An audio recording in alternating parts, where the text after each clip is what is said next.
आणि शतकोत्तर वाटावे भय संकट सारा, झंडा ऊंचा रहे हमारा। बोलो भारत माता की जय, स्वतंत्रता ही ध्येय हमारा, झंडा ऊंचा रहे हमारा।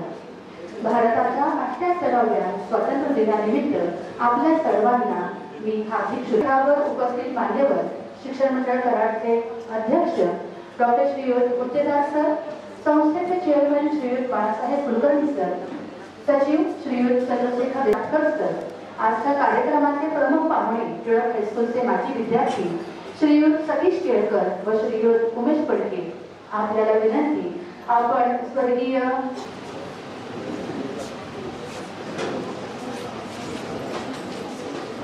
तव स्मरण सतत स्फुरणदायी आम्हा घडो, स्वदीय गुणकीर्तन ध्वनी सुरम्य करणी पडो, स्वदेश हित चिंतना विण तुझी कथा नावडो, तुझ्या समची आमुची तनु ही देशकारी पडो।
आजच्या स्वातंत्र्य दिनाच्या सर्वांना शुभेच्छा। शिक्षण मंडळ कराडचे दैवत स्वर्गीय लोकमान्य टिळक, आमचे माजी विद्यार्थी यांचा आम्हाला अभिमान आहे यशवंतराव चव्हाण, स्टेजवर असलेले सन्माननीय संस्थेचे अध्यक्ष गुत्तेदार सर, चेअरमन बाळासाहेब कुलकर्णी, सचिव चंद्रशेखर पांडे, त्याचबरोबर आजच्या या कार्यक्रमाचे मुख्य पाहुणे उमेश पडके आणि सतीश केळकर, त्याचबरोबर शताब्दी समितीचे ॲडव्होकेट सदानंद चिंगळे, खास कोल्हापूरहून आलेले ज्यांनी शतकावलोकन या मासिकाचा आपण आज प्रकाशन करणार आहोत, त्यातील संपादनासाठी काम केलेले ज्ञानेश्वर गिसे, श्री तरुण काकडे, कुंभार सर, त्याचबरोबर आवर्जून उपस्थित असलेले कार्यकारिणीचे सर्व सदस्य, आपण सर्व शिक्षक, शिक्षकेतर कर्मचारी आणि विद्यार्थी, त्याचबरोबर या कार्यक्रमाला 15 ऑगस्टचा कार्यक्रम म्हणून जे माजी विद्यार्थी हजर होतात आणि फडकेंच्या बॅचचे जे विद्यार्थी आहेत, माजी विद्यार्थी, त्यांचेही मनापासून मी स्वागत करतो. या मंगलदायी दिवसाचं औचित्य साधून संस्थेनं या शानदार कार्यक्रमाचं आयोजन केलं. 2024-23-24 मध्ये ना भूतो न भविष्यती असा शताब्दीचा कार्यक्रम आपण सगळ्यांनी साजरा केला. आपण सर्वजण त्याचे साक्षीदार आहोत आणि म्हणून आम्ही सर्वच त्या नशिबान समजतो की या त्याचे साक्षीदार आपल्याला होता आला. शताब्दीच्या अनुषंगानं अनेक माजी विद्यार्थी, विद्यार्थिनी, हितचिंतक, माजी शिक्षक यांच्या मनातील सुप्त भावना कागदावर रेखाटण्यासाठी स्मरणिका काढावे असा भाव संस्थेच्या मनात होता.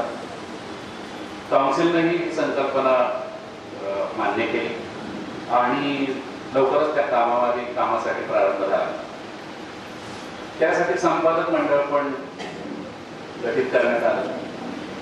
त्यांच्या कर्मी लेखांचे संकलन, मुखपृष्ठ सजावट, फोटो संकलन, प्रूफ रिडिंग आदी सर्व अवेंटू पूर्ण करून आज हा देखणा अंक आपल्या हाती आला आहे. त्याचा प्रकाशन कार्यक्रम आज संपन्न होतोय. हा अंक साकार होण्यासाठी ज्यांचे सहकार्य लाभले त्या सर्वांचं मी मनापासून धन्यवाद देतो त्यांना.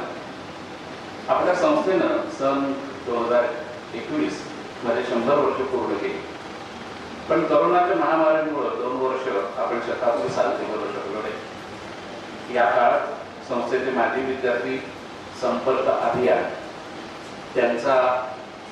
त्यांची नोंद घेणं, त्यांचा डाटा गोळा करणं हे काम अखंड चालू होतं.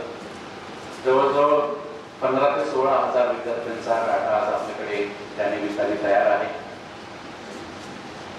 तो डाटा ज्यावेळेला आम्ही वेगवेगळ्या ठिकाणी शताब्दीचे मेळावे घेतले, कोल्हापूर, पुणे, कराडला पण मेळावे झाले, त्या मेळाव्यामध्ये अनेक विद्यार्थ्यांचा संपर्क हा झाला.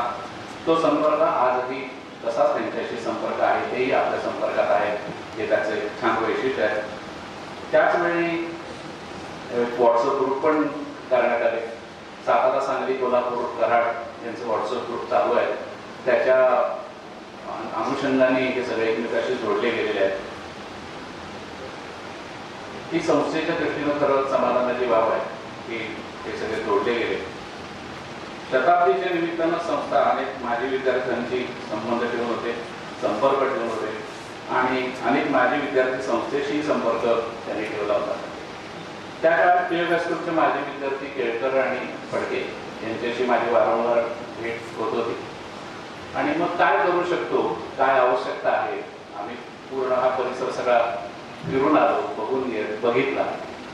त्याच वेळेला आपल्या काही कोटेशन्स आपल्याकडे तयार होते की आपल्याला काय करायचं आहे, काय करायचं नाही आहे आणि ह्या आवश्यक गोष्टी संस्थेसाठी आपल्याला आहेत. जेव्हा त्यांचा माझा संपर्क झाला तेव्हा त्याने म्हणजे सोलर आपण ते करू शकतो का, तेव्हा ते त्यांनाही ते पटलं आणि मूळ त्यांच्याकडे फॅक्टरीत आणि घरामध्ये त्यांनी ते बसवल्यामुळे त्यांना त्याची उपयुक्तता माहिती होती आणि त्यांनी दोघांनी असा निर्णय घेतला की आपण संस्थेला ही सोलर सिस्टीम जी आहे ते आपण जी स्कूलच्या रूफटॉपवर बसलेली आहे, गेले 4-5 महिने त्याच्यातून पॉवर जनरेशन पण होते आणि त्यामुळे त्याचा काय फायदा आहे हे माहिती आहे. या भेटीच्या संदर्भात मी एवढंच म्हणेन की भेट द्यावी, पण ती कशी असावी, तर ती कायम तुम्हाला काहीतरी देणारी अशी ही भेट आहे. किमान दर महिन्याचं 12,000 ते 14,000 बिल ते टिळक हायस्कूलचं त्यामुळे वाचले. जवळजवळ 1,40,000 1,50,000 पर्यंत ही रक्कम वर्षाची होते. याचा संस्थेला आणखी चांगल्या ठिकाणी काही पैसे विनियोग करण्यासाठी करता येईल. दीर्घकाळ टिकेल असा प्रकल्प त्यांनी तो निवडला, त्यामुळे मी त्यांचं अभिनंदन करतो. त्या दोन्ही माजी विद्यार्थ्यांनी तसं फडके हे नाव करा म्हटलं तर कराडला नवीन नाही, भाजी मंडईमध्ये जी फडके इंडस्ट्रीज होती पूर्वीच्या लोकांना कल्पना आहे, त्यांचे ते नातू आहेत फडके इंडस्ट्रीजचे. सोमवारपेठेत त्यांचं घरही आहे आणि आता ते पुण्याला सेटल आहेत. नूतन मराठी आणि टिळक स्कूल या दोन्ही ठिकाणी या दोघांचं शिक्षण झालंय. शाळेच्या प्रती असणारी निष्ठा आणि ममत्व हे दोन्हीही या दोघांनी जपलं. यासाठीच त्यांनी मातृसंस्थेला सोलर PV सिस्टीम देणगी दाखल देण्याचं निश्चित केलं आणि त्यांनी संस्थेपुढे हा प्रस्ताव मांडला. संस्थेने त्यास मान्यता देऊन होकार कळवला आणि काही दिवसात प्रत्यक्ष कामकाजाला सुरुवातही झाली. मे 2024 मध्ये सोलर सिस्टीम कार्यान्वित झाली. भविष्याचा अचूक वेध घेऊन या माजी विद्यार्थ्यांनी विचार मंथनानं सोलर सिस्टीमच्या माध्यमातून जी देणगी दिली त्याचा प्रमुख फायदा म्हणजे किमान 25 वर्ष टिळक हायस्कूलला वीज बिलाचा प्रश्न येणार नाही. 25 वर्ष वीज बिल पूर्णपणे राहिलेला असेल. संस्थात्मक आयुष्याच्या त्या दुसऱ्या शतकाच्या उंबरठ्यावर उभा असताना विविध आव्हानं शिक्षण क्षेत्रासमोर उभे आहेत. विविध उद्दिष्ट संस्था चालकांच्या नजरेसमोर आहेत. त्यातीलच महत्त्वाचं उद्दिष्ट म्हणजे संस्थेच्या सर्व शाळांच्या मध्ये सोलर सिस्टीम बसवणं आणि त्या शाळांचं जर बिल वाचलं तर आपल्या एक सायझेबल अमाऊंट आपली वाचू शकते आणि त्याचा आणखीन चांगला उपयोग आपल्याला विनियोग करता येईल. याचा आरंभ टिळक हायस्कूलपासून झाला आहे. भविष्यात माजी विद्यार्थ्यांच्या सहकार्यानं सर्व शाळा सोलर सिस्टीम या सुविधेनं परिपूर्ण होतील असा विश्वास आहे. त्याचबरोबर CSRच्या माध्यमातूनही आम्ही सतत कार्यरत असतो. संस्थेला कोणत्या साठी आणि कशी मदत मिळेल याकरता. त्याचबरोबर जर ही माजी विद्यार्थ्यांची जोड मिळाली तर 2 ते 4 हात गुण आपण नक्की कमी वेळामध्ये जास्त अचिव्हमेंट काही करू शकतो. शालेय संस्थानांची शिदोरी सांभाळत भविष्यात उच्चतम कामगिरी करून शाळेचं आणि संस्थेचं नाव उज्ज्वल करणारे केळकर आणि फडके हे माजी विद्यार्थी आज या कार्यक्रमाला आवर्जून उपस्थित आहेत. त्यांचं मी मनापासून स्वागत करतो. संस्थेला नेहमीच सहकार्य करणारे डॉक्टर कुंभार सर, अरुण काकडे, ज्ञानेश्वर देसे, त्यांच्यावर शताब्दी महोत्सवाचे माजी विद्यार्थी समिती, टिळक हायस्कूलची माजी विद्यार्थी सांस्कृतिक सेवा संघ, त्याचबरोबर या अंकाचं प्रूफ रिडिंग करून वारंवार दुरुस्त्या सुचवून देणारी गौरी म्हैसकर आणि ज्या लोकांनी शतक महोत्सवामध्ये खूप म्हणजे माजी विद्यार्थ्यांनी समितीने ह्या शतकावलोकनच्या समितीने खूप मनापासून काम केलं. या ते स्मरणिकेचं संपादक मंडळ या सर्वांनी त्या कृतज्ञता व्यक्त करतो आणि माझा प्रास्ताविक महत्त्वाचा विराम देतो. वंदे मातरम. धन्यवाद. धन्यवाद सर. यानंतर स्वागतपर मनोगत व्यक्त करण्यासाठी आमंत्रित करते संस्थेचे सचिव श्री देशपांडे सर यांना. नमस्कार. आज भारताच्या 78व्या स्वातंत्र्य दिनानिमित्त या ठिकाणी उपस्थित असणाऱ्या सर्व मान्यवरांना मी स्वातंत्र्य दिनाच्या शुभेच्छा देतो. आजच्या या विशेष कार्यक्रमाच्या निमित्ताने व्यासपीठावरती उपस्थित असणारे संस्थेचे सन्माननीय अध्यक्ष डॉक्टर हुद्देदार सर, चेअरमन साहेब बाळासाहेब कुलकर्णी, माझे सहकारी डॉक्टर साहेब, समोर उपस्थित असणारे ईश्वर केली कुलकर्णी साहेब, ॲडव्होकेट विक्रम कुलकर्णी, डॉक्टर मीनाताई कंधारकर,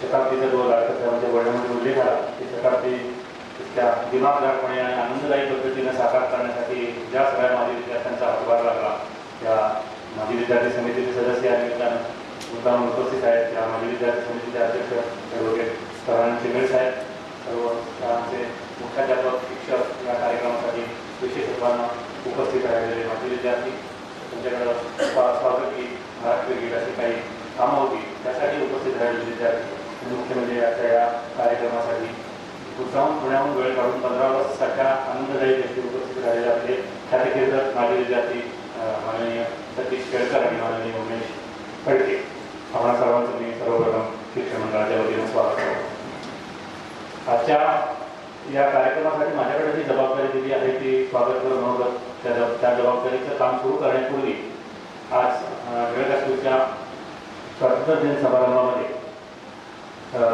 उपस्थित असताना मला दोन प्रश्न विचारले गेले. त्या दोन प्रश्नांची उत्तरं मी तुम्हा सर्वांसमोर देतो. थोडा आस्थानी होणार नाही किंवा औचित्यभंग होणार नाही याची अपेक्षा बाळगतो. सरांना आयरे सरांना उत्तरं ती माहीत आहे, पण तरी देखील काही लोकांच्या डोळ्यामध्ये काही लोकांनी प्रश्नही विचारला मला दोन गोष्टींच्या बाबत. पहिली गोष्ट म्हणजे आपण आता वरूनही पाहिलं तर क्रीडांगणाची जी अवस्था आपल्याला दिसते आहे, ज्याच्या मुलं उभे असलेला भाग आपल्याला वरून बघितला तर आपल्याला दिसतोय, ज्या भागामध्ये पाय पडलेले नाही तो भाग आपल्यामध्ये दिसतोय. तर इतर काही शाळांचे उदाहरणं मला दिली गेली आणि आपण इथं पेवर ब्लॉक बसवूया किंवा सिमेंट राफ्ट आपण काही कशा करता येते बघूया. आणि असं माझी विद्यार्थ्यांनी मला सुचवलं, मी माझ्या विद्यार्थ्यांच्या पाठीमध्ये उभं होतो तिथं, आणि काही लोकांच्या बोलण्यात हे असं तसं किती दिवस चालणार. तर संस्था म्हणून नाही तर संस्थेचा प्रतिनिधी म्हणून माझे विद्यार्थी म्हणून उत्तर देतो की आम्ही शाळेत असल्यापासून किंवा काही पूर्वीपासून आपलं ग्राउंड असंच आहे. मागेही मला वाटतं टिळक स्कूलचा 1 ऑगस्टचा जो कार्यक्रम झाला त्याला मला अध्यक्ष म्हणून बोलावलं होतं. तर त्यावेळेला पण मी सांगितलं, माझी आठवण सांगितली की त्या ग्राउंडमध्ये घोटावरही किंवा पाणी तर सिमेंटचं पीच होतं क्रिकेट खेळायला, त्यासाठी नंबर लावून ते पीच पकडायला लागायचं. सगळ्यांना ते पीच भाग्यवंतांना ते मिळायचं आणि त्यातल्या तर आकाराने आणि वयाने मोठे असणाऱ्या मुलांना ते पीच मिळायचं. बाकी त्यांना मिळेल त्या जागी क्रिकेट खेळायला लागायचं. तर त्या पीचपर्यंत जाताना सुद्धा किमान घोटावर पाणी इथं असायचं आणि मला आठवण सांगितली की पाण्यात टाकला तर चप्पल खाली राहायची, पाय वर यायचा, नुकती चप्पल राहायची आणि मग ते चप्पल खड्यात थोडं ढकलून द्यायची इकडं तिकडं, पाणी वाळेपर्यंत ती चप्पल परत कधी सापडायची नाही आणि जेव्हा सापडायला ती घालायची अवस्थेत असायची. तर मुद्दाम ह्याबरोबर दुसरं एक उदाहरण देतो. नुकताच मी गेल्या आठवड्यामध्ये बेळगावला गेलो होतो. बेंगलोर येताना बेळगावला मी थांबलो. काही तिथं माझ्या निसर्गप्रेमी काही संस्था आहेत आणि माझे मित्र माझे नातेवाईक त्या ग्रीन सॅल्युअर नावाची एक संस्था आहे, तिथे काम करणारे लोक मला भेटली. त्याचं उदाहरण काय तेव्हा तुम्हाला समजेल. बेळगावला एक भारत सरकारच्या स्मार्ट सिटी योजनेमध्ये निवड झालेलं गाव आहे बेळगाव, आणि मला वाटतं 150 का 200 कोटी रुपयाचा निधी हा बेळगावसारख्या गावाला. बेळगावला इतकं फार मोठं गाव नाही, म्हणजे नागपूर पुणे ही जी स्मार्ट सिटीमध्ये सिलेक्ट झाली त्यामध्ये बेळगाव एक छोटंसं आवाका लहान असणारं गाव आहे. आणि 150-200 कोटी रुपये बेळगावच्या महानगरपालिकेला मिळाल्यामुळं त्यांनी काम काय केलं तर रस्त्याकडेला जिथे जिथे मोकळी जागा आहे तिथं पेवर घालून टाकले, फुटपाथवर घातले, तिथं मोकळी जागा गावामध्ये दिसली की म्हणजे चिखल साठतो, पाणी साठतं. आता ते डेंग्यू डास वगैरे हे सगळं आता आपण रोज सकाळच्या कचऱ्याच्या गाडीवरून गोष्ट ऐकतो, या गोष्टी ठीक आहे. पण बेळगावमध्ये सर्व जितक्या मोकळ्या जागा रस्त्या काठी होत्या तिथे सगळे पेवर घातले गेले आणि त्यांचा बेळगावशी संपर्क असेल त्या लोकांना माहिती आहे की बेळगाव शहरामध्ये अजूनही विहिरी आहेत घरामध्ये, जुनी घरं जिथं आहेत विहिरीतनं पाणी काढलं जातं. कोकणासारख्या मोठ्या मोठ्या घरामध्ये वाडे आहेत, त्या गिरड आहेत. आणि गमतीची गोष्ट यावर्षीच्या लोकांनी मला सांगितलं की विहिरीचं पाणी आटलं, एवढ्या पावसात सुद्धा विहिरीचं पाणी भरण्यासारख्या जागा आपण बंद केल्या तर विहिरीला पाणी येण्याची आपण अपेक्षा करू शकत नाही. त्यामुळे ग्राउंड हे असंच असावं असं माझं मत आहे. पडलं तर हातपाय दुखावतील पण लोक फुटणार नाही, गोडगे फुटणार नाही. कारण पेवर ब्लॉक घातलं तर ज्या इंजुरी होऊ शकतील त्या डॉक्टरशिवाय मला वाटत नाही. ज्या जोशाने मुलं खेळतात, ज्या जोशाने भांडतात त्यात म्हणाल्या तर त्या सोचणाऱ्या असणार नाही. ते छान आहे असं मला वाटतं. त्यामध्ये अजून काही बदल यात थोडीशी घटना अशी झाली की आपल्या पलीकडे CBSE शाळेचं मी आपल्या दोन्ही याच्या पाहुण्या माझ्या विद्यार्थ्यांना सांगू इच्छितो की टिळक स्कूलच्या पूर्वेचा भाग तिथं आपल्या काळामध्ये आपण शाळेत असताना लोकांचा पुतळा होता. आज आपण तो संस्थेच्या दर्शनी भागामध्ये आणून बसवलेला आहे. तर तो भाग आपण डेव्हलप करतोय. रस्त्याच्या कडेला आहे तिथे आपण नवीन CBSE शाळा साधारण 22,000 स्क्वेअर फूटची बिल्डिंग मागतोय आणि त्याच्या डिझाईनप्रमाणे आम्हाला जवळजवळ 12 फूट जमिनी खाली उतरावं लागेल. एकतर आपण नदीकाठी आहोत, सॉईल आपल्या एवढं चांगलं नाही आहे. आणि दुसरी गोष्ट रस्त्याला काही आपल्याला अर्थार्जनाचं साधन असावं म्हणून त्याच बिल्डिंगमध्ये तळमजल्याच्या एक मजल्या किंवा भाग आपण काही कमर्शियल जागा काढणार आहोत की ज्याचं रेंट आपल्याला लॉंग टर्ममध्ये आपल्या संस्थेसाठी आपल्या संस्थेच्या खर्चासाठी उपयोगी पडेल. तर त्यातून जवळजवळ 2,500 ट्रॉली माती निघाली. इतकी कॉम्पॅक्टेड सॉईल ते किती वर्षाचं असेल माहिती नाही, शेकडो वर्षाचं. आणि ते ही माती इथं पसरली गेली जास्त करून आपल्या इथे. आणि आपण जी ग्राउंड करताना जी माती होती ती आपण शेतातून आणलेली किंवा नांगरात आपण वरती लाल माती ह्याला वापरली जाते, चालणीमध्ये वगैरे वापरलं. आपल्या काळात मातीतल्या कुस्ती संपली, आता सगळी मॅटवरची कुस्ती आली, गादीवरची कुस्ती आली. पण आमच्या इथे जागे होती त्यावेळेला आपण बसलो आहोत त्याच्या शेजारी, तिथे जशी लाल माती होती तशी माती ग्राउंडवरती पसरली होती. पण या मातीमध्ये लाईम कंटेंट जास्त आहे. आम्ही बघितलं मुद्दा म्हणून की त्यामुळे ती जास्त थोडी चिकट मातीसारखी झालेली आहे. आणि ते चिकटले की निघत नाही. घरांनी पण बऱ्याच कामात सांगितलं मुलांच्या पायाला तिथून जे वर्गामध्ये येते पॅसेजमध्ये येते तो अगदी खरडून काढायचं ते निघत नाही. त्याचं कारण असं आहे की त्यामध्ये लाईन कंटेंट जास्त आहे आणि हे पावसाळ्यात काही करता येण्याचं तर नाही दुर्दैवानं, पण पावसाळा संपल्यावर नक्कीच यामध्ये काही उपाययोजना करण्याचा आम्ही नक्की प्रयत्न करू राहून पुन्हा पूर्वस्वरूपामध्ये. पण तिथं पेवर बसवण्यासारखा आतंकवादी उपाय करावा असं काही वाटत नाही. ग्राउंडवर राहावं, मुलांनी मोकळेपणाने पडावं, पडलं तरी घाबरू नये, पाडायलाही घाबरू नये, पडायलाही घाबरू नये, असंच ते ग्राउंड राहावं अशी आमची इच्छा आहे. त्यामुळं तो एक प्रश्न मला सकाळी माझी विद्यार्थ्यांनी पण विचारला की सर जे मला ओळखत होते, मी शाळेचं काही कामकाज बघतो, त्यांनी विचारलं आणि काही लोकांच्या डोळ्यातही तो मला प्रश्न जाणवला. 15 वर्ष असाच असायचा. गणपतीचे दिवसामध्ये असा पाऊस असतो, 15 ऑगस्टच्या दिवसातही असा पाऊस असतो. या दिवसाच्या चिखलातली गंमत एक निराळी असते. दुसरा वैयक्तिक प्रश्न माझ्या संदर्भातला कधी मला विचारला होता, पण आज काही लोकांनी विचारला की आणि किंवा काही शिक्षकांनी विचारला की आज स्वातंत्र्य दिनाचा कार्यक्रम होता. आजचे दोघंही आपले मान्यवर पाहुणे व्यासपीठावरती होते आणि मी व्यासपीठावरती न जाता माझी विद्यार्थ्यांमध्ये जाऊन उभा राहिलो. तर मला काही लोकांनी थोडंसं असं विचारलं की तुम्हाला स्वातंत्र्य दिनाच्या कार्यक्रमाला तुम्ही व्यासपीठावर राहत नाही का, असा प्रश्न विचारल्यामुळे मला थोडंसं उत्तर द्यावं लागतं. त्याच्या काही प्रश्नाला मी उत्तर जसं देत नाही. त्याचं कारण माझं हे वैयक्तिक कारण आहे. 1990 सालापासून मी टिळक हायस्कूलच्या स्वातंत्र्य दिन कार्यक्रमाला होतो. जेव्हा जाणवलं की स्वातंत्र्य दिनाला आपण हजर राहिलं पाहिजे, त्याच्या वेळेला जाणवलं आपण झेंडा वंदन राष्ट्रगीत हा तिथे एकत्रित आपल्या घरी करणं झालं. टीव्हीवरती मोदी साहेबांनी लाल किल्ल्यावर केलेलं त्या घराच्या लोकांसमोर बसून पाहणं मिळालं आणि असं जाहीररित्या जिथं होतं तिथं चैतन्यदायी मुलांचं अस्तित्व आहे आणि मुख्य म्हणजे आपली शाळा आहे, तिथं आपल्या आयुष्याची सुरुवात आपण तिथे केली. त्या ठिकाणी साजरा करण्याचा आनंद 90 सालापासून मला तो जाणवला आणि 90 सालापासून येतोय किंवा 35-35 वर्ष झाली.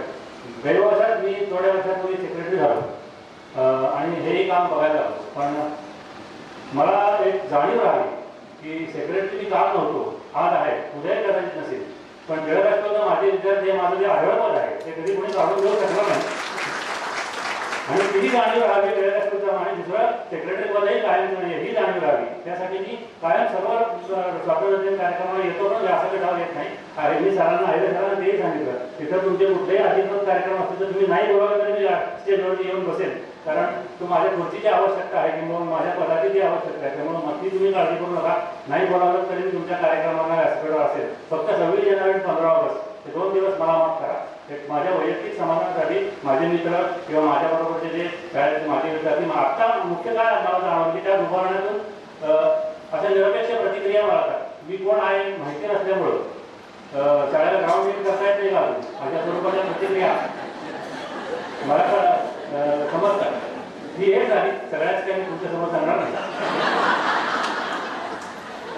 त्याचं उत्तर माझ्याकडे होतं म्हणून मी सांगितलं. सगळ्याला उत्तर असेल असंही नाही. पण या 2 गोष्टीचं मला थोडंसं खुलासा करणं आवश्यक वाटलं, कारण आज सकाळी टिळक हायस्कूलच्या ग्राउंडवरती त्या 2 गोष्टींना मला उत्तर द्यावं लागलं. आता माझ्याकडं सोपवलेलं काम म्हणजे आजच्या कार्यक्रमाचं स्वागत करून म्हणतो. मी चेअरमन साहेबांची मान्यता घेऊन 5 मिनिटं जास्त बोलतो. सुरुवातीला सांगितलं होतं मला 5 मिनिटं दिली आहेत आजच्या कार्यक्रमात, पण या गोष्टी तुमच्यापर्यंत पोहोचणं गरजेचं होतं असं मला वाटलं, म्हणून मी तुम्हाला या गोष्टी तुमच्यापर्यंत पोहोचवल्या. सोलर टीव्ही पॅनलची चैतन्य इथे केळकर साहेबांनी फडके साहेबांनी आपल्या शाळेला दिली, त्याबद्दल तुम्हा सर्वांच्या वतीनं शाळेच्या टिळक हायस्कूलच्या वतीनं पण आहेत, पण शिक्षण मंडळाच्या सर्व कॉन्स्टिट्युएंट्सच्या वतीनं मी मनापासून त्यांचे आभार मानतो. चैतन्यदायी भेट हे मी अशासाठी म्हणतो की ऊर्जेचं चैतन्यदायी दुसरं काही असू शकत नाही आणि शाळेची पुढील 25 वर्षाच्या ऊर्जेची आवश्यकतेची काळजी या भेटीने घेतली गेलेली आहे. डॉक्टर साहेबांच्या बोलण्यामध्ये आलं की दरवर्षी किमान 2 लाख रुपयाचं बिल टिळक हायस्कूल भरते आणि 25 वर्षाची गॅरंटी या सिस्टीमची आहे, म्हणजे 50 लाखाची देणगी दिल्यासारखं आहे की 25 वर्षामध्ये.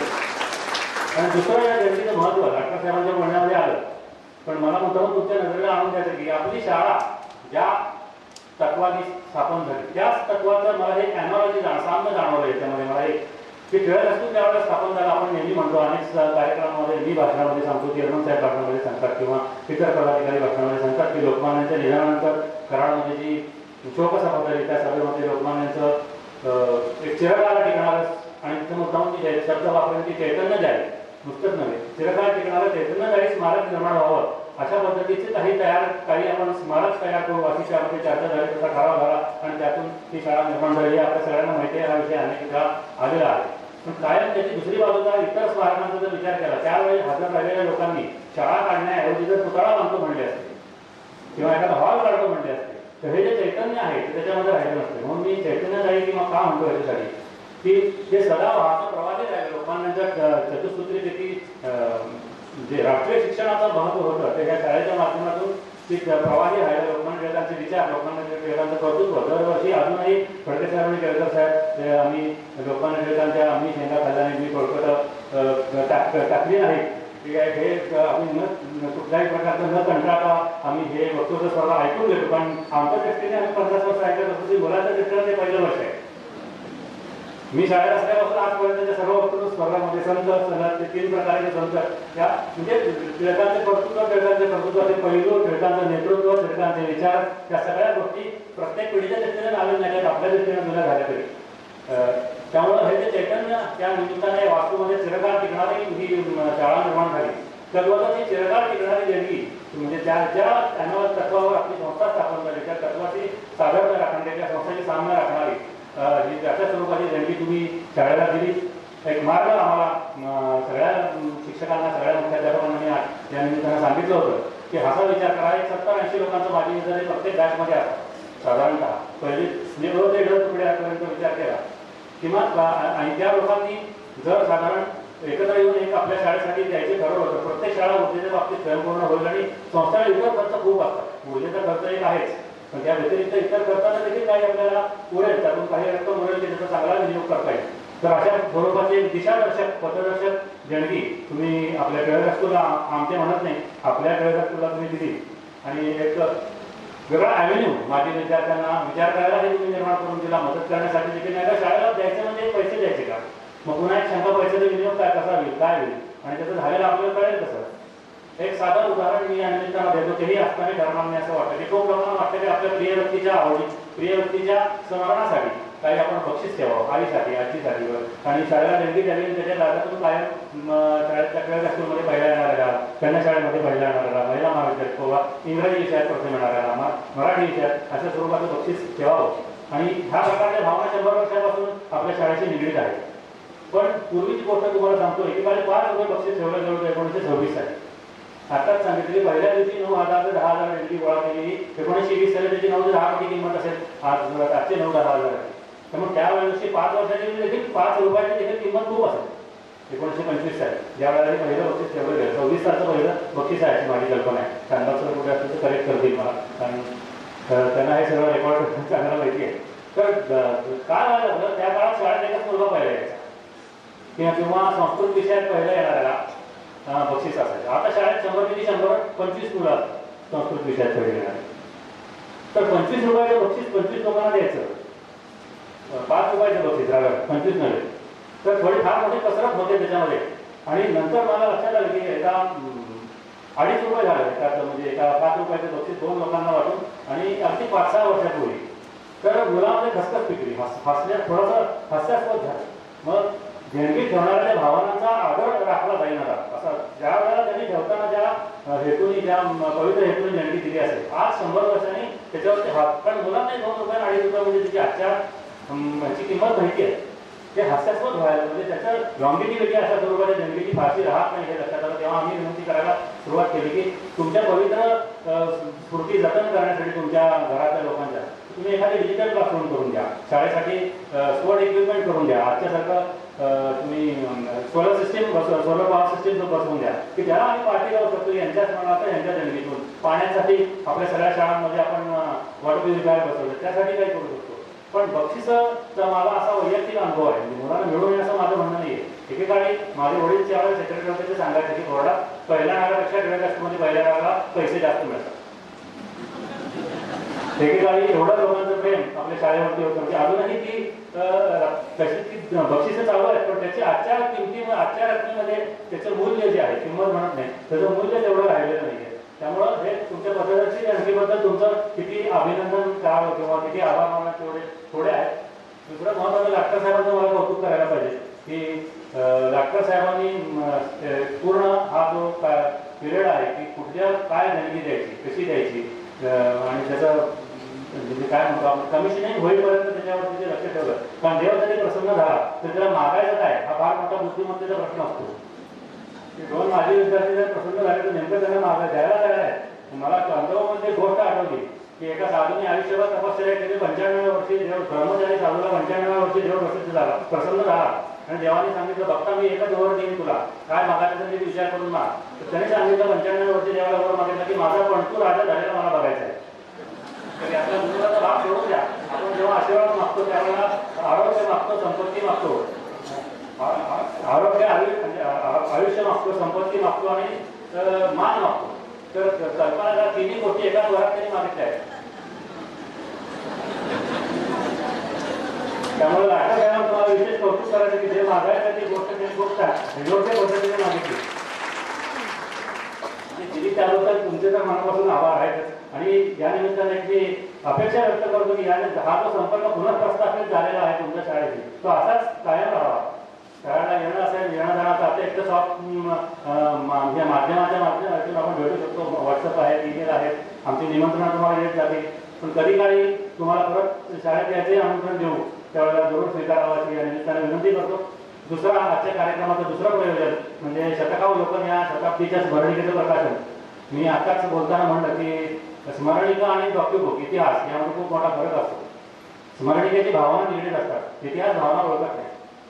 त्यामुळं मुद्दामून आपण आपलं जे डॉक्युबुक तयार केलेलं आहे ते डॉक्युबुक तयार करताना मी मुद्दामून केळकर साहेब आणि फडके साहेबांच्या माहितीसाठी सांगतो. तुम्हाला सर्वांच्या विषयी मी बोललेलो आहे की जवळजवळ 46 ते 48 लोक जी 75 वयाच्या पुढे होती की शाळेचा पहिली 50 वर्षामध्ये त्यांनी शाळा संस्था बघितली आहे. अशा लोकांच्या आठवणी, अशा लोकांकडे असणारे डॉक्युमेंट्स, त्यात प्रामुख्याने पणजळकर सरांसारखे जे अष्टावधानी सर आहेत त्यांच्याकडे आमच्यापेक्षा जास्त डॉक्युमेंट्स पुस्तकं आम्हाला तुम्ही मिळाली. तर असे 48 लोकांच्या मुलाखती घेतल्या गेल्या. आपल्या शाळेच्या तपस्यासाठी मासिकं असतील किंवा सुदैवाने रौप्य महोत्सव, सुवर्ण महोत्सव, अमृत महोत्सव आणि त्यातून मध्यंतरी झालेला हिरक महोत्सव या सगळ्याच्या स्मरणिका आपल्याला उपलब्ध झाल्या. त्या स्मरणिकातली काही डॉक्युमेंट्स होती, काही फोटो होते, लोकांकडची काही पत्र होती आणि या लोकांच्या आठवणी या सगळ्यांचं एकत्रीकरण करून घेऊन जो इतिहास ऐतिहासिक सत्य म्हणून ते सिद्ध झालं तेच त्या डॉक्युबुकमध्ये लिहिले गेले की ज्याला पुरावे आहे. पण स्मरणिकेमध्ये आपल्या आठवणी असतात, त्याची भावना लिहिली असतात. त्यामुळे तिथे जाती आठवण लार्जर दॅन लाईफ कोण लिहिली जाते.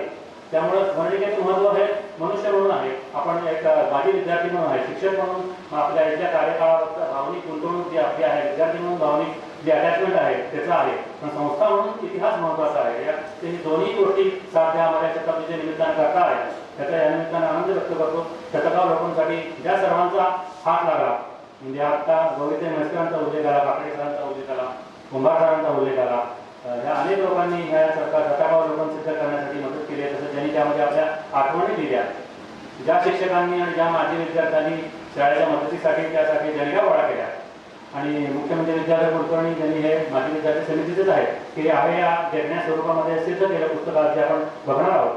या सर्वांचं मी शिक्षण मंडळाच्या वतीनं मनापासून आभार मानतो. ते पुस्तक आज प्रसिद्ध होईल, जरूर वाचून बघा. ते प्रसिद्ध होण्यापूर्वी मला सांगायचं की आत्ताच ते 250 पानाचं पुस्तक झालेलं आहे. त्यामुळं स्मरणिकेला देखील व्हॉल्यूम किती असावा ह्या देखील एक थोडा काही लोकांना आम्हाला थोडं नाही म्हणावं लागला असेल तर मी आत्ताच दिलगिरी व्यक्त करतो की 250 पानाची मर्यादा हीच खरं म्हणजे खूप आहे. या अजून यापेक्षा मोठी करायची म्हणजे त्या वाचण्यामागचं किंवा ते पाहण्यामागचं मी जसं सांगितलं थोडंसं गांभीर्य निघून जातं. जास्त मोठं पुस्तक आलं की आपण वर्तमानपत्र मनापासून या पानापासून त्या पानापर्यंत वाचतो. पण 500 पानाचं पुस्तक जर आपल्यासमोर ठेवलं तर ब्लर फक्त तेही वाचलं तर पुष्कळ आहे. अशी परिस्थिती आत्ताच लायब्ररी आपली चर्चा झाली की मला आपल्या दोन्ही आजच्या माननीय पाणांनी विचारलं लायब्ररी खूप छान आहे पण वापरतात किती जण. तर ह्याचं उत्तर मी देणार नाही, तुम्ही द्यावं अशी माझी अपेक्षा आहे. तर आजच्या कार्यक्रमाच्या निमित्तानं स्वागत कर मनोगतात एवढंच. आपण सर्व या शुभप्रसंगी उपस्थित राहिला तुम्हाला सगळ्यांच्या शिक्षण मंडळाच्या वतीनं मनापासून स्वागत. नमस्कार. प्रदान करणारे केळकर हायस्कूलचे माजी विद्यार्थी श्री सतीश केळकर यांचा सत्कार संपन्न होतो आहे. मी विनंती करते अध्यक्ष शिक्षण मंडळ कराड डॉक्टर श्री अनिल कुतेदार यांना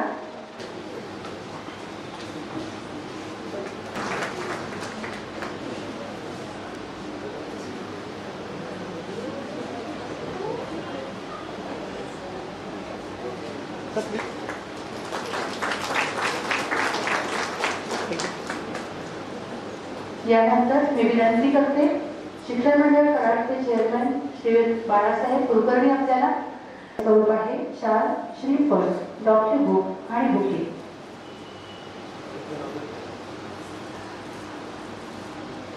असं म्हणतात, देणाऱ्याने देत जावे, देणाऱ्याने देत जावे, घेणाऱ्याने घेत जावे, एक दिवस घेता घेता देणाऱ्याचे हातच घ्यावे, एक दिवस घेता घेता देणाऱ्याचे हातच घ्यावे. शाळा माऊलीने दिलेल्या ज्ञानाची कृतज्ञता म्हणून टिळक हायस्कूलच्या या दोन्ही माजी विद्यार्थ्यांनी टिळक हायस्कूलला सोलापूर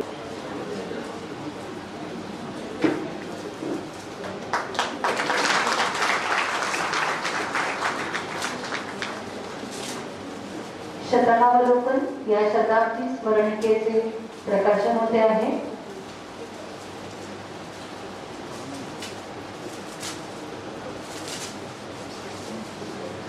आता सांगितल्याप्रमाणे विविध माजी विद्यार्थी, शाळेतील शिक्षक या सगळ्यांनी शाळेबद्दलच्या, संस्थेबद्दलच्या आपल्या भावना या शतकावलोकन या शताब्दी स्मरणिकेमध्ये समाविष्ट केलेल्या आहेत. पाठीमागं बघितल्यानंतर शाळेबद्दलच्या भावना, शाळेबद्दलच्या आठवणी या शताब्दी स्मरणिकेमध्ये समाविष्ट आहेत.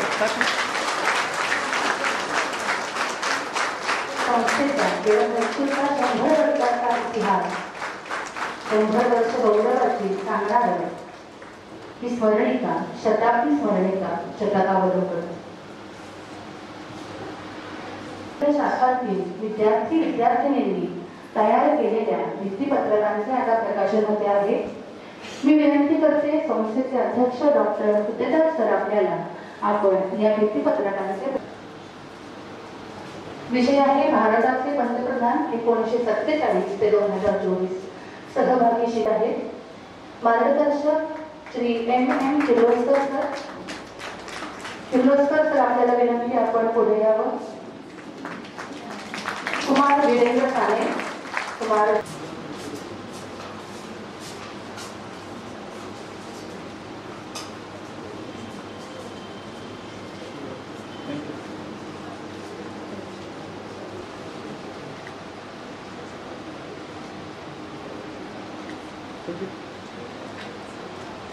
यानंतरचे भित्तीपत्रक आहे स्वर्गीय रामविलास किसनला लाहोची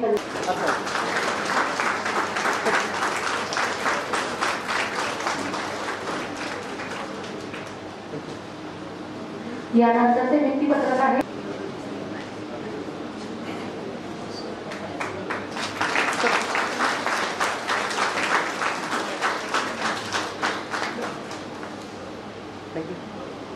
धन्यवाद सर. यानंतर शिक्षण मंडळाची इंग्रजी पत्रक. मी आजच्या प्रमुख पाहुण्यांना विनंती करते की त्यांनी या भित्तीपत्रकाचे प्रकाशन करावे.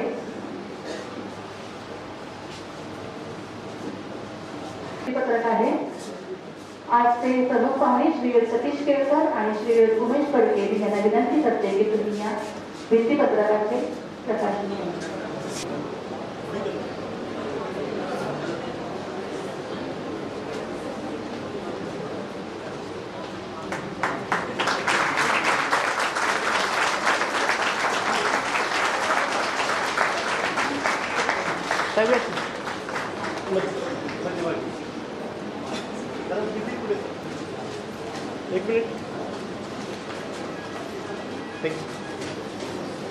जानवी अंबिके, प्रचिती काटरे, मंथन मोहिते आणि स्वराज कानापाडे या विद्यार्थ्यांनी तयार केलेले आहे.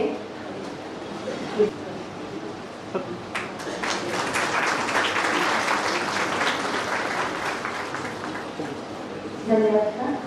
पत्रिकेच्या प्रिंटिंगची जबाबदारी पार पाडली आहे. सत्काराचे स्वरूप आहे शाल, श्रीफळ, डॉक्युबुक आणि बुके.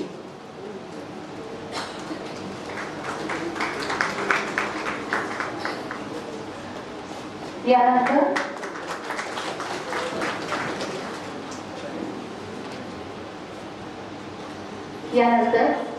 ज्यांनी प्रूफ रिडिंगचं महत्वाचं काम पार पाडलेलं आहे त्या कुमारी गौरी म्हैसकर आपलाही सत्कार इथे संपन्न होतो आहे.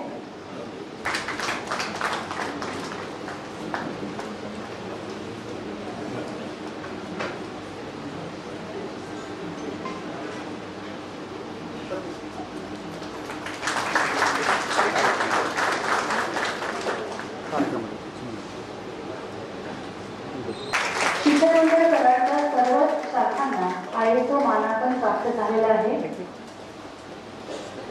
यानंतरची पुढची शाखा आहे शेठ रामविलास किसनलाल लाहोटी कन्या प्रशाला।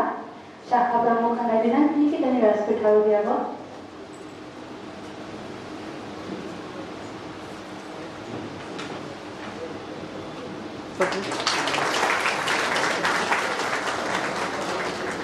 यानंतरची शाखा आहे शिक्षण मंडळ कराडची इंग्रजी माध्यमाची शाळा। शाखा प्रमुखांना विनंती की त्यांनी व्यासपीठावर यावे।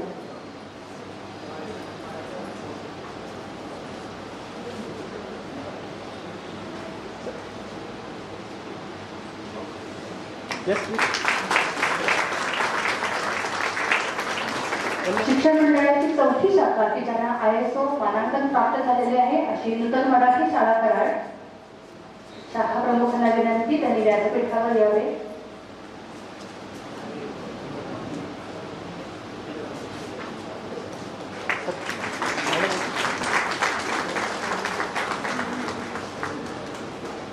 यानंतर शिक्षण मंडळाची पाचवी शाखा जिला ISO मानांकन प्राप्त झालेले आहे बाल विद्यालय ओगलेवाडी।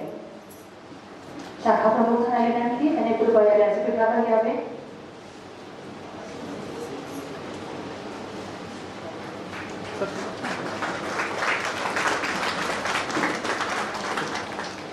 शिक्षण मंडळाची सहावी शाखा Krishnakath institute for skill development and research Karad. शाखा प्रमुखांना विनंती की त्यांनी कृपया व्यासपीठावर यावे।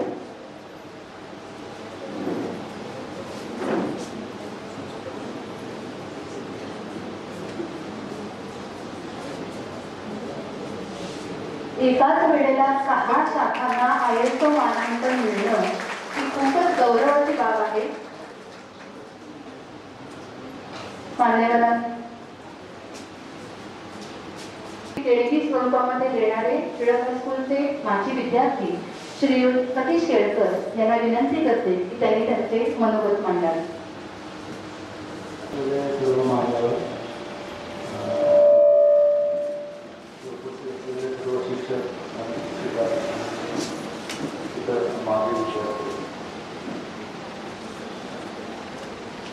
मला इथे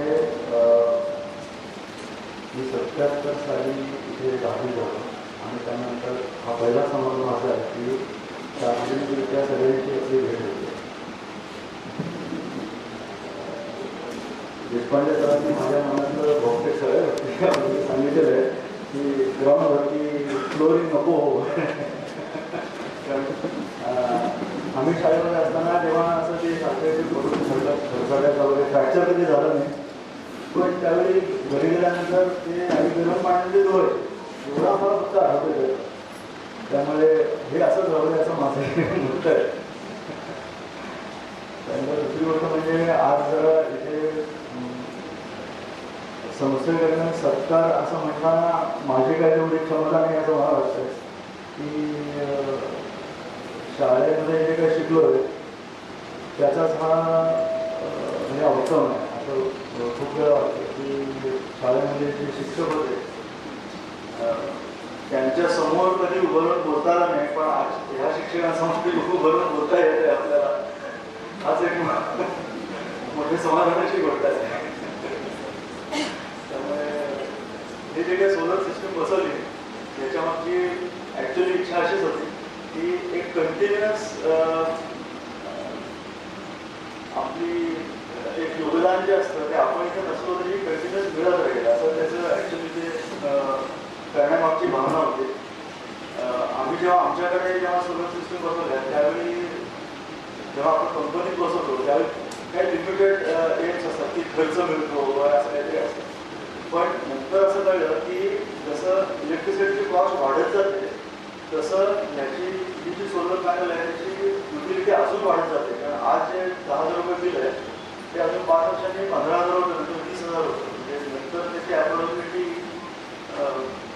खूपच वाढत जाते, म्हणून ती सिस्टम बसवावी असा विचार केला आणि असा विचार आहे की अजून बऱ्याच ठिकाणी या सिस्टम बसवाव्या असा विचार आहे।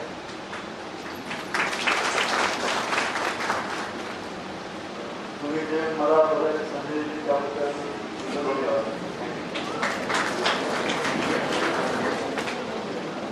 9वीपर्यंत मी इथे टिळक हायस्कूलमध्ये होतो आणि 10वीमध्ये मी तुम्ही पुण्याला गेलो. तर मी सरांची ओळख असताना त्यांनी मला असं सांगितलं की काय अनुभव म्हणजे फरक असा काय. आमच्या वेळी जे सर शिकवायचे ते करणमल्ले सर हे हृदयापासून शिकवणारे सर होते. आम्हाला असं कधी वाटलं नाही की क्लासला जावं. आणि पुण्यामध्ये गेल्यानंतर एक फरक बेसिक असा लक्षात आला की इव्हन नातेवाईक पुण्याला क्लासला गेला नापास होणार. तर हा म्हणजे आत्मीयतेने किती शिकवायचं. आम्ही सरांना घाबरायचं मेन कारण तेच होतं की त्यांच्याविषयी अत्यंत आदर होता. आणि मला वाटतं आताही ते चालू राहणार आहे पुढे. कारण कराची शाळा आणि त्याचे संस्थाही त्याच्यासाठीच प्रसिद्ध आहे. त्यामुळे ते चालू राहिल्याची माझी अपेक्षा आहे. थँक्यू. धन्यवाद सर. यानंतर मी आम्हाला नाट्य विद्यार्थी श्री उमेश कडके आपल्याला कृपया आपल्या बोलत मंडळ. उपस्थित आम्ही साधारण शताब्दी महोत्सव आलो होतो. त्याला आम्हाला 10 एक प्रकारचे प्रोजेक्ट सांगितले होते. त्यातला हा प्रोजेक्ट आम्ही निवडला आणि त्याचं कारण हेच होतं म्हणजे लाटकरकरांनी सांगितलं की शाळेचा जर खर्च जो होतोय तो जर वाचला तर त्याच्यातनं आम्ही इतर उपक्रम राबवू शकतो. आणि त्या दृष्टिकोनातून त्यांच्याकडे बरेच प्रोजेक्ट होते. उदाहरणार्थ बेंचेस होते किंवा आणखीन काय होतं. पण बेंचेस घेऊन त्याच्यातून पैसे वाचू शकत नाही आणि ते इतर ठिकाणी खर्च करतात. म्हणून आम्ही हे सिलेक्ट केलं आणि अशा पद्धतीने बघितलं की ही संपूर्ण शाळा सोलर एनर्जीवरती चालेल. दुसरं असं आहे की याचं लाईफ 25 वर्ष जसं सांगितलं त्यानुसार 25 वर्षाच्या शाळेला इलेक्ट्रिसिटीचं बिल भरावं लागणार. बाकी जवळपास मला ते सगळ्या मान्यवरांनी सांगितलेलं आहे. सर पुढे एवढं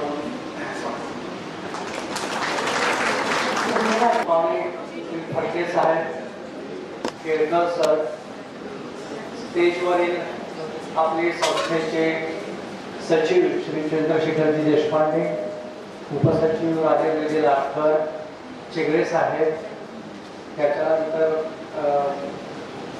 बाळासाहेब चेअरमन, आपले सर्वांचे ॲक्टिव्हली सगळ्या ह्याच्यात भाग घेणारे चेअरमन साहेब, अभिनय साहेब आणि सर्व शिक्षक वर्ग, सर्व संस्थांमधील शिक्षक वर्ग, शिक्षकेतर कर्मचारी आणि माझ्या विद्यार्थी मित्रांनो, ॲक्च्युली अध्यक्ष भाषण म्हणजे असं काही फार मोठं काही असं करावं असं मला आता तेवढी कारण सगळेच गप्पा मारण्याच्या मनस्थितीत आहेत. बरेचसे माझे विद्यार्थी आहेत. हे देणगीदार पण माझे विद्यार्थी आहेत, मी पण माझे विद्यार्थी आहे. आणि आता ज्या 2 गोष्टी चंद्रशेखर देशपांडे सरांनी सांगितल्या की शाळेचं तळ, हे शाळेचं तळ मला इतकं आठवणीत राहिलेलं आहे की जसा जून महिना सुरू झाला की नव्या पुस्तकांचा एक वेगळा स्मेल, नवीन पुस्तकं, नवीन वह्या त्यांचा एक स्मेल, आणि त्याच्यानंतर पाऊस पहिला पडल्यानंतर येणारा मातीचा स्मेल, आणि त्याच्यानंतर साठणारं हे तळ, हे दर वर्षी आम्ही 5वी ते 11वी अनुभवले. आणि त्यावेळेचं तळ याच्यापेक्षा खोल होतं आणि काही in due course of time त्याच्यात खाली शेवाळ साठायचं. आणि आमच्या वेळी लहानपणी एक खेळ असायचा, त्याला आम्ही थरार गवळ्या म्हणून म्हणायचो खेळ.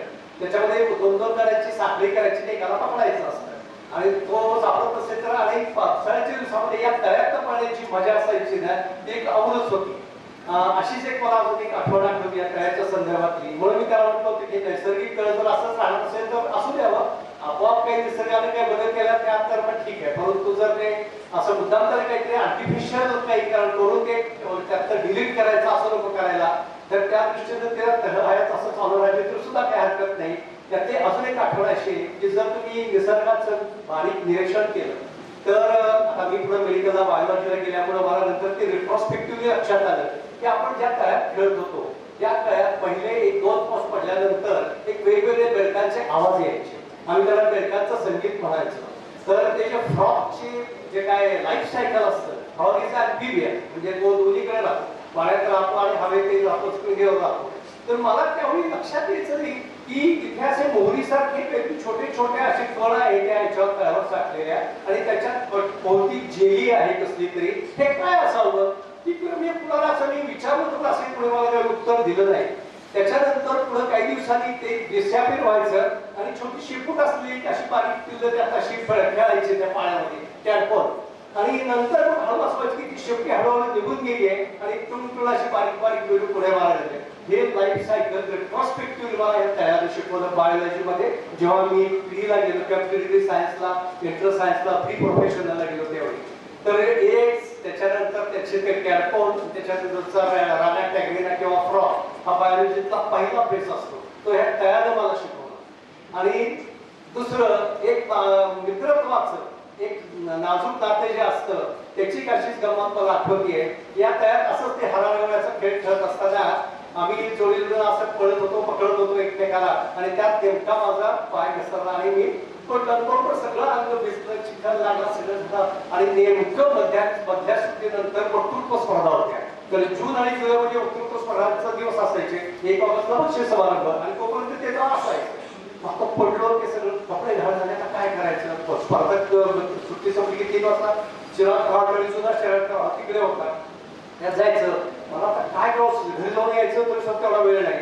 मग आमचा जो मॉनिटर होता क्लासचा, तो शशिकांत पाटील माझा क्लासमेट, तो म्हटलं काय जर एवढा काय रिस्पेस आपल्या वर्गाचं जो वक्तृत्व स्पर्धेचं करायचं असं म्हटलं तर इतकी अनंत आठवणी शाळेबाबतच्या की आज मी जो काही आहे न्यूरोसर्जन म्हणा किंवा सुपर स्पेशालिस्ट किंवा काय 2-3 हॉस्पिटलच्या ट्रीटमेंट असणार किंवा रिनल ट्रान्सप्लांट या भागात जी आणली गेली त्याचा बेस इथं आला. कारण इथे ज्या मला शिकवायला दीक्षित बाई होत्या त्यांनी मला निबंध स्पर्धा, वक्तृत्व स्पर्धा, शालेय हे अवांतर वाचन हे सगळं केलं. आणि डॉक्टर दातारांच्या सारख्या जे आपले माझे अध्यक्ष होते त्यांच्यासारख्या देवमाणसांची गाठ घालून त्यांच्या गुरुकुलामध्ये मला प्रवेश मिळून दिला. आणि त्यानंतर मी अट्रॅक्ट झालो या मेडिकल फील्डकडे आणि त्याची जी काय ऍक्टिव्हची डिग्री असते ती भारतातली मिळवली. आणि मी पुन्हा कारण नगरी चालू करून जिथं आपण शून्यातनं वर आलो तिथं 5 वर्ष तरी द्यायची म्हणून आलो, पण तिथंच पाय लावला गेला.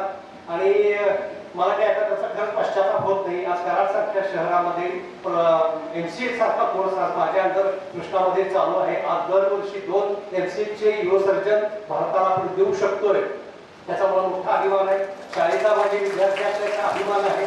शतकावलंबनामध्ये असलेले अजून खूप पॉईंट आहेत. मागच्या वर्षी आपण जो काय महोत्सव सेलिब्रेट केला त्यावेळी इतके जण भेटले, इतके जणांनी आपली सगळी मतं व्यक्त केली, इतक्या जणांनी आठवणी सांगितल्या आणि भरघोस मनाने भरपूर देणग्या दिल्या. सगळ्यांनी हिरिरीनं भाग घेतला. सगळ्यात खूप आठवणी त्या शताब्दी महोत्सवाच्या अगदी पहिल्या दिवसापासून ते शेवटच्या दिवसापर्यंत मी सगळं अटेंड करायचा प्रयत्न केला. सगळे कार्यक्रम सगळ्या शाळांनी अगदी सगळ्या शिक्षकेतर कर्मचारी, क्लेरिकल स्टाफ, सगळा स्टाफ, विद्यार्थी इतक्या यांनी उत्साहाने भाग घेतला होता. अशी मोठी प्रचंड महादिवाळी जशी असते ना तशी त्यावेळी सेलिब्रेट होते काय असं वाटत होतं. एवढा मोठा तो कार्यक्रम झाला आपला शताब्दीचा. आणि शतकातले जे काय आठवणी आहेत त्या अशा 5-8 मिनिटात सांगायच्या याच्यात आपल्याला बंद करणं हे शक्य नाही. असे आपल्या सगळ्यांच्या त्या पलीकडच्या आहेत, जितक्या शक्य आहेत म्हणून ज्या आहेत त्या मी सांगितल्या त्याच्या आठवणी भरून द्यायला तुम्हाला. आता आपलेच जे 2 माजी विद्यार्थी आहेत त्यांनी आपल्याला जी अशी अद्वितीय कल्पनीय अशी जी देणगी दिलेली आहे आणि त्याच्या मागची जी थीम आहे ती अतिशय सुंदर आहे. म्हणजे एखादी गोष्ट सतत म्हणजे ज्याला चैतन्य म्हणतो आपण, चैतन्य किंवा चेतना किंवा ऊर्जा ही एखाद्याला देणं हे केवढं मोठं काम आहे. आज काय आपण थोडंसं एखाद्या काही धडाचा हे केला तर ते तात्पुरतं त्यावेळी पुरतं वेळ मागून घेतो. असं हे वृद्धिंगत होणार आहे. जसं आपल्या हृदयामध्ये परमेश्वर असतो असं म्हणतो की ईश्वर सर्वभूतानां हृदयेषु तिष्ठति. त्या हृदयातील काय आहे, इलेक्ट्रिसिटी आहे, एसए नोड आहे. एसए नोड मध्ये ते जे जनरेट होते ऊर्जा त्याच्यावर आपलं हार्ट चालू राहतं आणि त्याच्यामुळे सगळं आपलं हृदय हे चालू राहतं, शरीर चालू राहतं. तसं आज आपल्या इथं हा एसए नोड बसला आहे आणि ह्या एसए नोडच्या या सोलरच्या माध्यमातून जी एनर्जी हायस्कूलला मिळणार आहे त्या हायस्कूलचं हृदय याच्यावरच पुढे चालू राहणार आहे. आणि गेले 25 वर्षाची जरी त्यांनी गॅरंटी दिली असली तरी ते आपले काही विद्यार्थी पुढे ते अपडेट करतील. आणि इतरही संस्थांच्या मध्ये अशी एसए नोड्स किंवा हे जे काय आम्ही ज्याला एसए नोड म्हणतो तुम्ही त्याला सोलर सिस्टीम म्हणताय, एनर्जी सोर्स म्हणताय. आणि त्याच्यामुळे आपल्याला जे काही आर्थिक फायदा होतो शाळेचा आणि संस्थेचा तो अतिशय चांगल्या रीतीने होत आहे आणि हे खूप काळ ठिकाणानं दान आहे. दान देण्यामागचा उद्देश आणि दान सत्पात्री द्यावा अशा आपल्याकडे भरपूर नियम आहेत. आता आपल्याला थोडस एकदा सांगतोय 2 ओळी. 17व्या अध्यायामध्ये भगवद्गीतेत दानाचे प्रकार दिले होते. सात्विक, राजस आणि तामस. त्यातलं सात्विक दान काय तर दातव्यम यद्दानम गीयते उपकारेणे देशे काले च पात्रे च तद्दानम सात्विकम सुतम. जे दान ज्याची कुठल्याही फळाची अपेक्षा न करता दिलं जातं, पहिले आपल्याला कर्तव्य मिळावं अशा अपेक्षा न ठेवता दिलं जातं आणि योग्य क्षेत्रात, योग्य पात्रात, योग्य देशात जे दिलं जातं त्या दानाला सात्विक दान म्हणतात. ते दान आज ह्या दोघांनी दिले आपल्याला आणि त्या दानाबद्दल मी संस्थेच्या अध्यक्ष या नात्यानं अतिशय आभार व्यक्त करतो. आणि असंच वरचेवर वृद्धिंगत होणारं हे जे दान आहे हे आम्हाला मिळाल्याबद्दल आम्ही पण भाग्यानं आहोत आणि तेच आपल्या माजी विद्यार्थ्यांच्याकडे मिळाल्यामुळे आपण आमचं हे भाग्य आहे. सोलर सिस्टीम आणि येणारे आणखी त्यातल्या काही जे ऑब्जेक्ट्स आहेत हे आपल्याला आता समजण्यातच आहे. त्याच्यामुळे टेक्निकल याच्यात काय खर्च पडत नाही. आता इतर शाळांच्या मध्ये सुद्धा हे व्हावं अशी आपली माफक अपेक्षा असते आणि आजी आणि माजी विद्यार्थ्यांनी जर किती इंटरेस्ट घेतला तर काहीही होऊ शकतं. परदेशामध्ये मी मध्ये एकदा जाऊन आलो आहे माझ्या मुलाकडे, त्यावेळी बघितलं की तिथल्या बऱ्याचशा संस्था त्या माजी विद्यार्थ्यांच्या डोनेशनवर चालतात. सरकार त्याचं खर्च फाउंडेशन घेत नाही आणि ते डोनेशन एवढी ह्यूज असतं की त्या संस्थांना कुठं सरकारचे कुठं काही हे करायचे किंवा आपल्या करायचे गरजच लागत नाही. तर ते माजी विद्यार्थीच त्याला ऊर्जा देत असतात. तशी या ऊर्जा देण्याची जी काही माजी विद्यार्थ्यांची परंपरा आहे ती अशीच सतत चालू राहावी अशी मी आशा व्यक्त करतो आणि माझे हे 2 शब्द मी पुरे करतो. धन्यवाद. जय हिंद, जय महाराष्ट्र. धन्यवाद सर. त्यासाठी उपस्थित सर्व मान्यवर आणि आपल्या सर्वांचे आभार मानण्यासाठी आमंत्रित करते टिळक हायस्कूलचे मुख्याध्यापक श्री अहिरे सर. आपण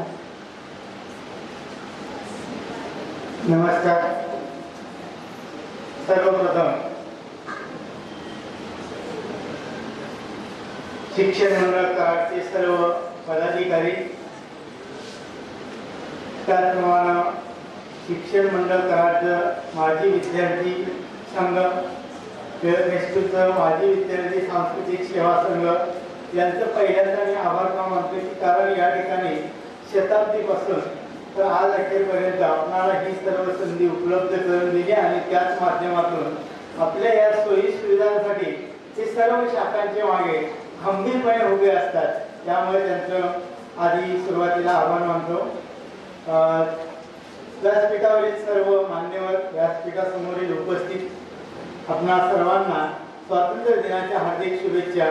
शिक्षण मंडळ कराड व टिळक हायस्कूल कराड यांची शतकपूर्ती झाली याचा आम्हा संस्थेच्या सर्व घटकांना आनंद आणि अभिमान आहे. त्या निमित्तानं 57 या शताब्दी स्मरणिकेची निर्मिती झाली आणि आज स्वातंत्र्य दिनाच्या शुभमुहूर्तावर श्रीयुत सतीश केळकर व श्रीयुत उमेश फडके साहेब यांच्या शुभ हस्ते या स्मरणिकेचे प्रकाशन झालं. त्याबद्दल त्यांचं संस्थेच्या वतीनं आभार मानतो. टिळक हायस्कूलला सोलर PVC सिस्टीम देणगी स्वरूपात प्रदान करणारे टिळक हायस्कूलचे माजी विद्यार्थी सतीश केळकर व श्री उमेश फडके आपण या ठिकाणी उपस्थित राहून सत्कार स्वीकारला त्याबद्दल आपलं पुन्हा एकदा आभार मानतो. 57 स्मरणिकेच्या निर्मितीमध्ये महत्त्वाचे सहाय्य करणारे विद्याधर कुलकर्णी, गौरी म्हैसकर, सतीश नाटेकर आपण या ठिकाणी उपस्थित राहून या सत्कार स्वीकारला त्याबद्दल आपले आभार व्यक्त करतो.